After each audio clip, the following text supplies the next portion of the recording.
Hello guys, এই যে দেখতে পাচ্ছেন এটা ভার্সন 3 গাড়ির মূলত ব্রেক শু নষ্ট হয়ে গেছে।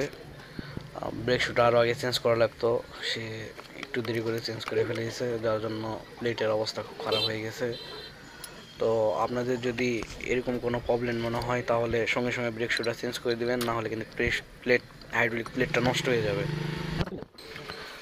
সো আপনারা ব্রেক শু যদি নষ্ট হয়ে যায় তাহলে বুঝবেন কিভাবে? আপনাদের পিছনে ওখানে দেখাই যাবে ব্রেক শু নষ্ট হয়েছে কি হয় নাই, ওখানে দেখলেই বুঝতে পারবেন। আর যদি দেখেন প্লেটটা ঠেকে গেছে তাহলে ব্রেক শু সঙ্গে সঙ্গে চেঞ্জ করে দিবেন।